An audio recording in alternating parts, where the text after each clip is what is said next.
So guys, this is an extremely important section because like I said, nobody has really gone over this that I've seen besides maybe like two other channels that usually go over this kind of thing. So this is the Russian Ministry of Defense has been looking at a plethora of documents they got from the Ukrainian biolabs that have admittedly been funded by the United States and have done research in bioweapons. And this is, of course, what the U.S. is accusing preemptively Russia of doing, is having a preemptive sort of biochemical or bioweapon attack on Ukraine.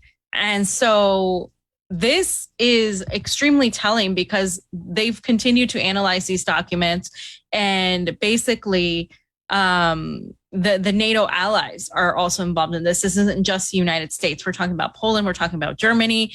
And I'm going to go right into talking about the specific pathogens. So this is, of course, their version of this that they found, but they provided documents, and I will put in the description the link that has all of these documents that you can read yourself. And I got this from their Telegram because this isn't allowed on the vast majority of social media. And I normally do a thread, but I haven't had time. So let's just go over it now. So as a result of this special military operation on the territory of Ukraine, facts of work with the specified pathogens, which are potential agents of biological weapons, have been revealed. At the same time, it was noted that Ukraine had sent a request to the manufacturing company regarding the possibility of equipping the Bayraktar drones with aerosol equipment. We've talked about that aerosol equipment before, and the gases and the transportation of these. In addition, on March 9th, 3 unmanned aerial vehicles equipped with 30 liters of containers and equipment for spraying formulas were detected by Russian reconnaissance units in Kherson region. At the end of April 10th, more were found near Kharkov.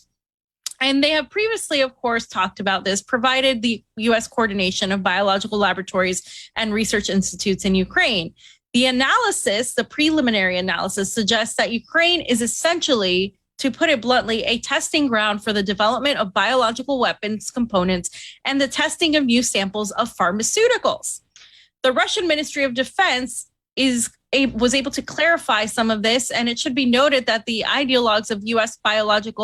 military biological activities in Ukraine are the leaders of the Democratic Party.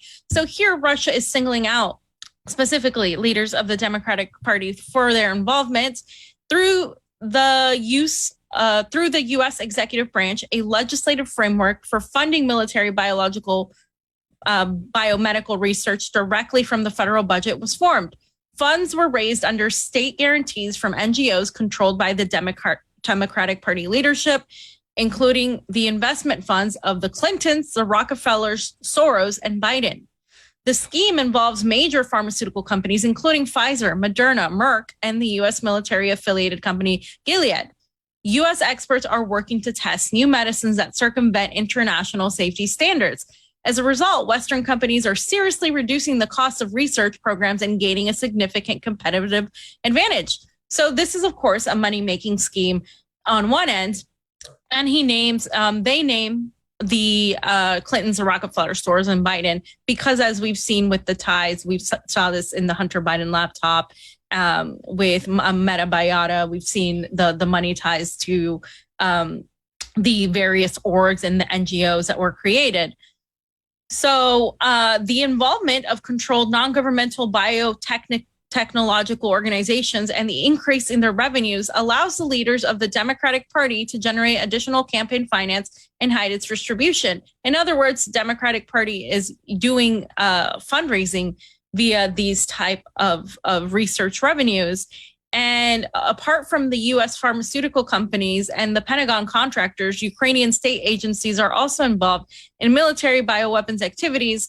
And the main task is to conceal illegal activities, conduct field and clinical trials, and provide necessary biomaterial.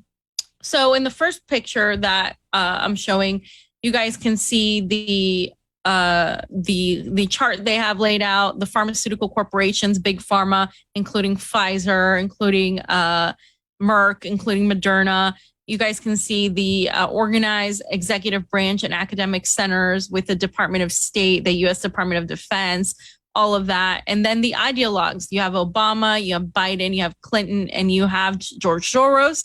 And they're connected, of course, to these organizations. And then you have the allocation of the budget, which is the sponsors, foundations, and non-governmental organizations like the Soros Fund, et cetera. And then you have the executors in Ukraine. So these companies that are directly tied to Ukraine, the U.S. Embassy in Ukraine is an example of one, and how that is transferred to the U.S. Armed Forces, which is also connected to the pharmaceutical corporations, which is then, it's a whole big circle, right?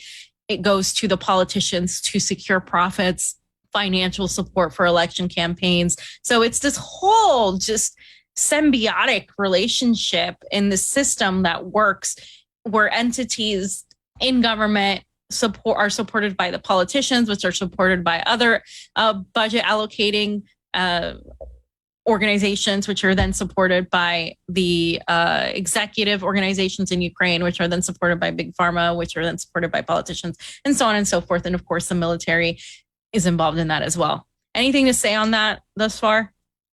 Keep going, fam. I got a bunch of notes at the end. Okay, so the U.S. Department of Defense, in essence, right, is using a virtually internationally uncontrolled test site and the high-tech facilities of multinational companies, as we just saw, and has greatly expanded its research capabilities, not only in the field of biological weapons, but also in gaining knowledge about antibiotic resistance and the antibodies to specific diseases and populations in specific regions. So when we were talking, and we mentioned this before, where there were reports of Ukrainian labs experimenting on specifically genetic components of Russian populations and specific populations, that is exactly what the evidence that they've seen has unveiled. And that is an extremely interesting aspect of this. Of course, I'm only reading what the Russian Ministry of Defense has uncovered, because in going to these biolabs and through this conflict between Russia and Ukraine, they've uncovered a lot of this that they weren't necessarily 100% aware of, but they have been revealing that this has been happening for a long time. And again, it should be noted that the U.S. isn't the only one, but also a number of its NATO allies are implementing their military biological projects in Ukraine. And the German government is an example of it, of course. And they decided to launch a national biosafety program independent of Washington, D.C. in 2013. So again, this is like 9 years ago. 12 countries, including Ukraine, are involved in that program. On the German side of the program, the institutions involved are the Institute for Armed Forces of Microbiology in Munich, the Robert Koch Institute in Berlin, the Loeffler Institute in Greifswald, and the Nocht Institute for Tropical Medicine in Hamburg. And the new documents that they've seen reveal that between 2016 and 2019 alone, 3,500 blood serum samples of citizens living in 25 regions of Ukraine were taken by military epidemiologists from the Bundeswehr Microbiology Institute. And so obviously this confirms the military involvement of Germany in this whole thing. And also Poland is another country, NATO nation, that is also involved in this. And it was through the participation of the Institute of Veterinary Medicine in Poland, aimed at assessing the epidemiological threats and spread of rabies virus in Ukraine. And that was confirmed as well. They say characteristically, the research in question was carried out jointly with the US-based Battelle Institute, a key contractor for the Pentagon. So the Pentagon was involved in this exchange with in Poland. And by the way, this is sounding extremely like 28 days later, zombie rabies virus in Ukraine. What does the rabies virus have to do? What type of experiment would you be conducting? Using the veterinary medicine, yes, but obviously we know that animals are used before humans, right? And so To me, that's really weird and really scary and really like zombie-like that they've been doing this. And, you know, this has been happening for a long time. And a lot of these organizations have been around for a while. And you guys can see this graph right here on slide 67, the German and Polish military and biological activities. And again, I will post the link in the description to this whole thing where you can see the many pictures and the many summary of the documents. And these are the documents that Russia has found that pretty much prove that they're collecting samples of individuals in Ukraine, and they're doing these experiments. And it's not the United States only, it's also their NATO allies. So yeah, this is quite insane. And unless I can keep going, unless you have something. You heard your voice. Huh? Look who heard your voice, fam. Gomez. Gomez. In a little bit, Gomez, in a little bit. Good, fam. Okay, so the next thing is that they've been doing experiments, and specifically, I believe this would constitute a war crime or some sort of attempt to infect a population of people. So they found materials indicating the intentional use of a multi-drug resistant tuberculosis pathogen in 2020 to infect the population of the Slavyanoretsky district of the LPR. And the flyers, these flyers, what they did is they got these flyers and they infected the flyers with a tuberculosis agent. And the flyers were made to look like counterfeit currency notes. And they were distributed to minors, to essentially children in the Stepovo village. And they took into account the behavior of children who have a habit of, quote, putting everything in their mouths and taking food with unwashed hands. So they literally put a pathogen and they made it available to children. The results of the bacteriological studies have confirmed the resistance of the isolated bacteria to first and second line anti-TB drugs, meaning that the disease caused by them is much more difficult to treat and the cost of treatment is much higher. So that was a whole other aspect. And according to the conclusion of the Luhansk Republican Sanitary and Epidemiological Station, the contamination of the notes was most likely carried out artificially, as the materials contain extremely dangerous strains of the pathogen in concentrations capable of ensuring infection and development of the tuberculosis process. Tuberculosis isn't a common disease anymore.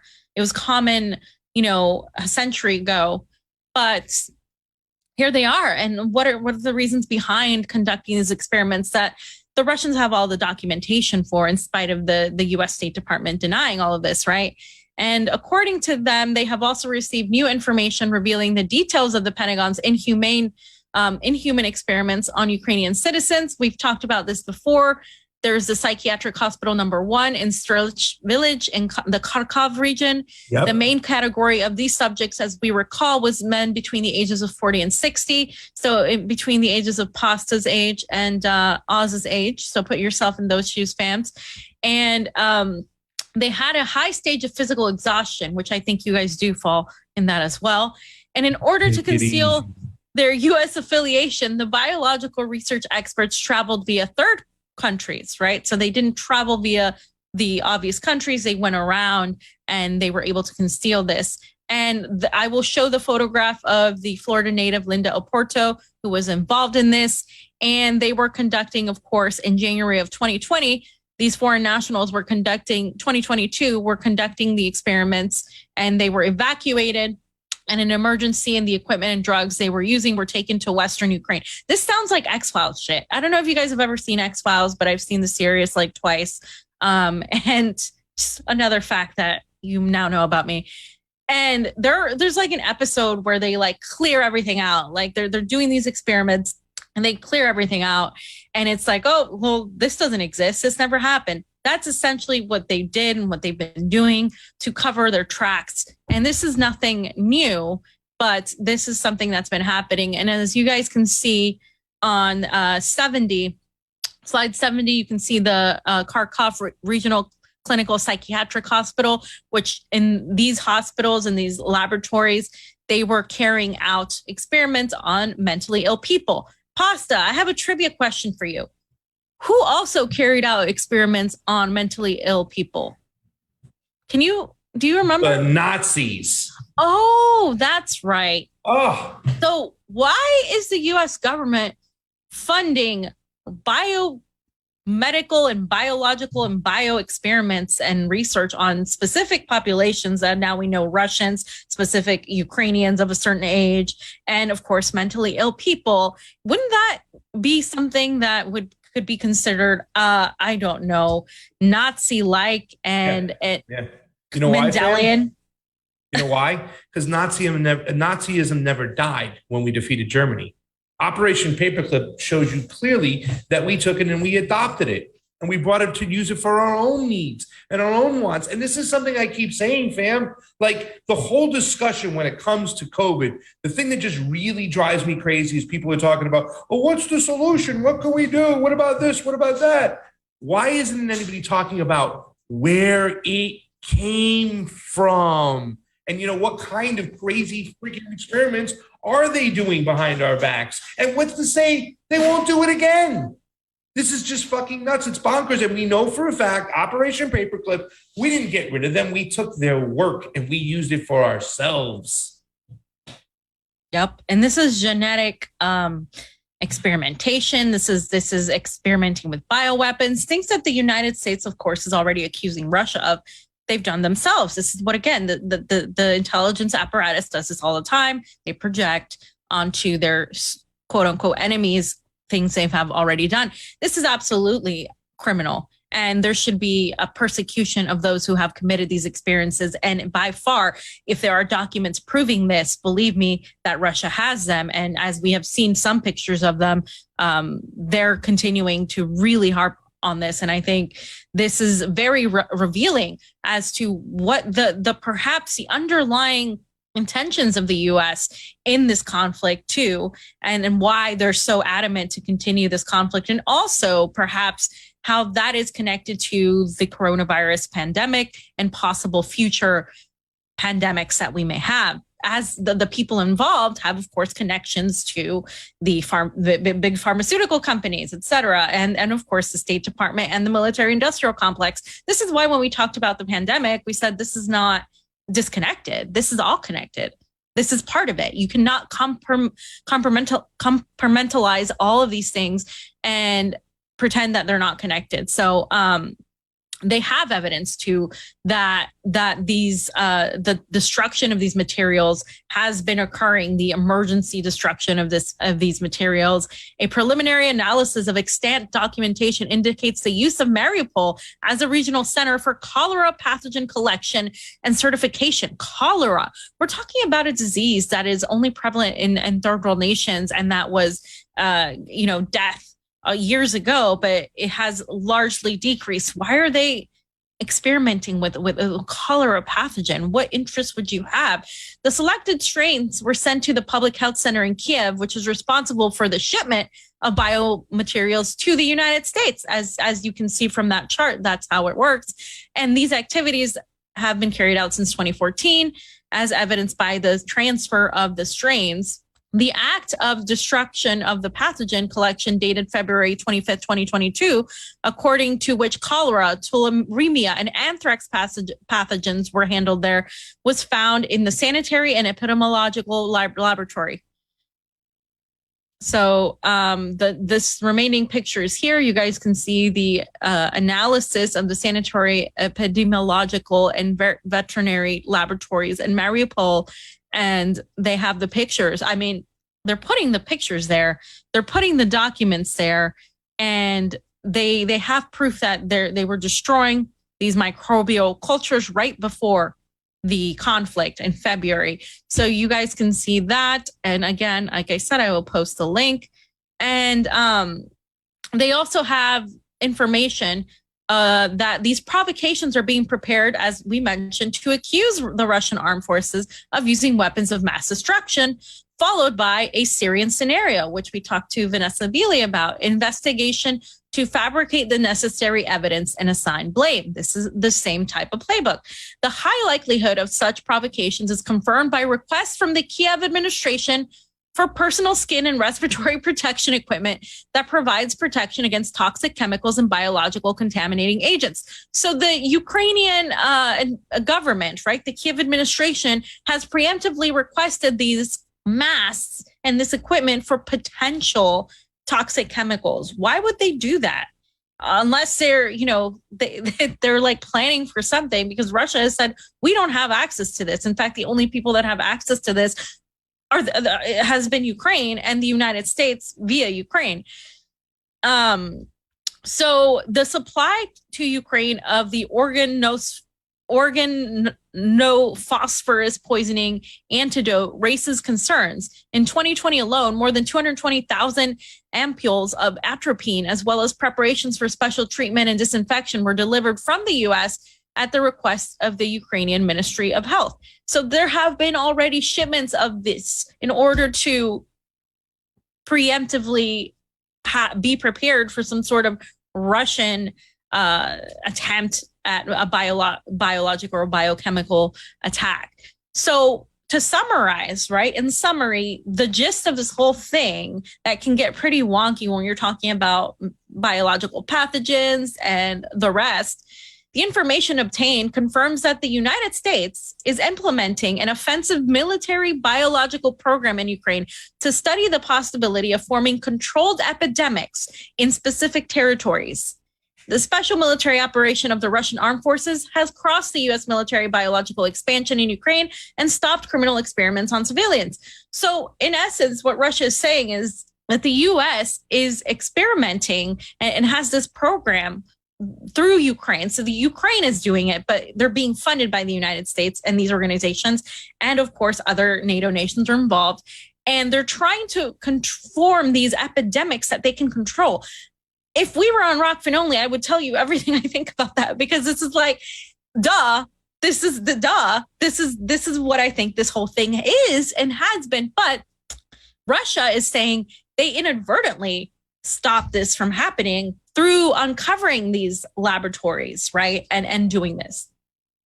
Well, fam, we got to be careful right now with this segment right here, because I know. It just makes me think about what's going on the Azovstal, steel mill that was going on for weeks and down there. Steve and I talked about it this morning, and I know this from, what happens on spy ships or any type of, vessel that, if they come under attack, they get this orders to destroy all the information, to destroy all the evidence and stuff like that. And you can see that they were trying to do this, but it looks like they got a hold of some stuff. And when you talk about the Democrats and, their whole situation, how they use this situation, they were carpetbagging in there for so long. We've talked about it. That fundraising part that you talked about, didn't we point out Adam Schiff and his connections to Igor Pasternak and how he was raising thousands and thousands of dollars here for his reelection bid and money right over there and stuff like that? And boy, fam, the Hunter Biden laptop, is that going to really come into play? Because it's going to show you the money lines. It's going to show you the parallels. And they got caught with their hand in the cookie jar. We've said this for so fucking long. Why aren't we having a conversation of where this goddamn thing came from? And when it happened with Omicron, why didn't we have the conversation again? And what's going to stop them next time for doing it again? This is where we need to be concentrating, Operation Paperclip. Steve introduced it to me. Jason Burmis introduced me. I took a look into it. We had like the Nazi draft where we were taking over these sickos, these motherfuckers who did these experiments on human beings, during the Holocaust and whatnot. And we just took their work and we built upon it. And all these people have their hands in the cookie jar, and we're not doing a goddamn thing. Instead, people are playing team sports and actually thinking that this thing came out of fucking bat soup at a wedding. Ridiculous. But the CDC says vaccines are safe and effective. And yes, that's fine. And that, and COVID was a pandemic and all of that. That's according to the CDC. This is according to the Russian Ministry of Defense. They claim that this is what they found. They have shown documents and pictures. I will leave it for the audience to assess the validity. I will put it in the description.